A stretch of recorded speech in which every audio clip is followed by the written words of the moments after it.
The dog came into the house when Mark was still in high school. Back then, they spent almost all of their free time together.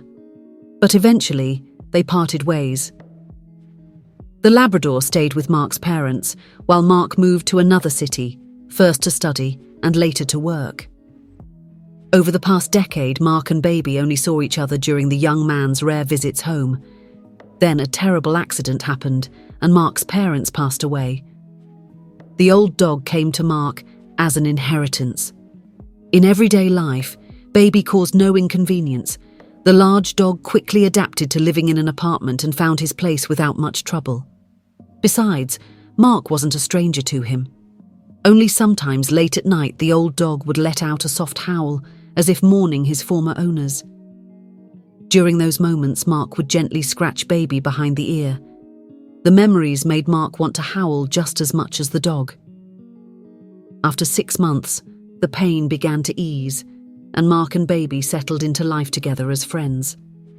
Baby, used to affection, followed Mark everywhere. Morning and evening, the dog would wag his tail and nudge his owner, saying, "You're going to be gone all day anyway, so give me some attention." Mark never refused him, but this morning was different. Mark woke up and immediately realized he was late for an important business meeting. For some reason, his alarm hadn't gone off. Baby, upset that he wasn't taken for a walk at the usual time, made his displeasure clear. Mark hurriedly took Baby outside, washed his face, and headed for the door. Baby followed him out of habit, nudging Mark's hand with his nose and letting out a small growl. "Ugh, not now. You're such a bother. Just go away," Mark muttered irritably. Obediently, Baby returned to his bed, staring at his owner with a hint of hurt. The meeting went well, and the boss even hinted that Mark might get a promotion in a few months. But despite the good news, Mark carried a heavy heart all day. After work, instead of joining his colleagues for a celebration, he rushed home. As soon as Mark inserted the key into the lock, he heard hurried footsteps on the other side of the door.